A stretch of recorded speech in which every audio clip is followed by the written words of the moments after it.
So Dij, what's your view about our standards, the technical standards? In my opinion, in the last 10 years in this country, we have developed very good attacking players. We have enough attacking players, but I think we have neglected the defensive part of the game. If you took any team on random and did a beep test and divided that team into forwards, midfielders and defenders, be sure on average defenders will be last. We need to develop more skillful defensive players. My ideal defensive player would be like Ken Munielo, one who plays for Italy. If we can develop such players technically as a country, we'll go forward. Obviously, in sports development, there are so many aspects that we as a country don't look at.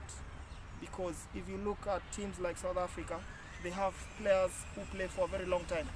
But in Kenya, because we neglect things like diet, things like lifestyle that support the sport, that's why our players, they don't play for long. You see players approaching 30, they want to now play for veterans.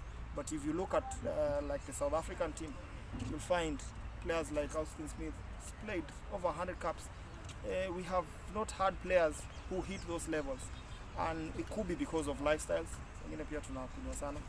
It could be because of nutrition. It's because sometimes it could be because of how we take care of our injuries. So that is one aspect.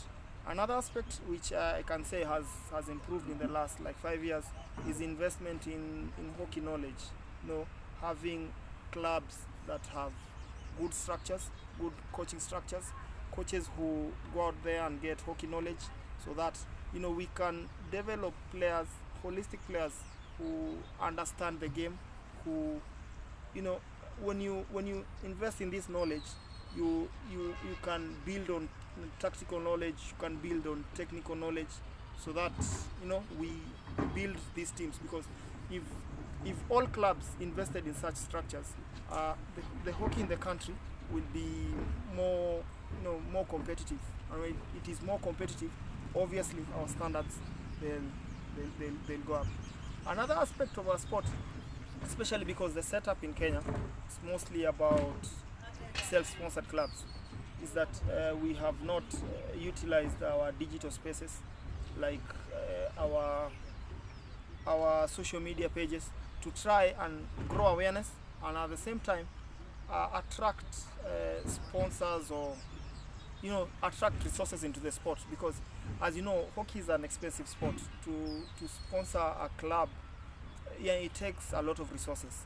So I'd wish as players and clubs would take advantage of these digital spaces, so that we in the world, hockey is the fourth most watched sport, with a fan base of 2.2 billion. But in Kenya, I think the only people who watch hockey are hockey players, hockey coaches. So if we can grow on these spaces, we'll be able to attract resources into the sport, and at the end of the day, improve the standards. You can see when sponsors come into the league, like when we had Chess, when we have Butali, when we have Telkom, there's something those teams are achieving, because when you are sure that the resources are there, of course there's more effort, there's more desire to play. So that is another aspect that we need to harness for us to be able to improve standards in this country.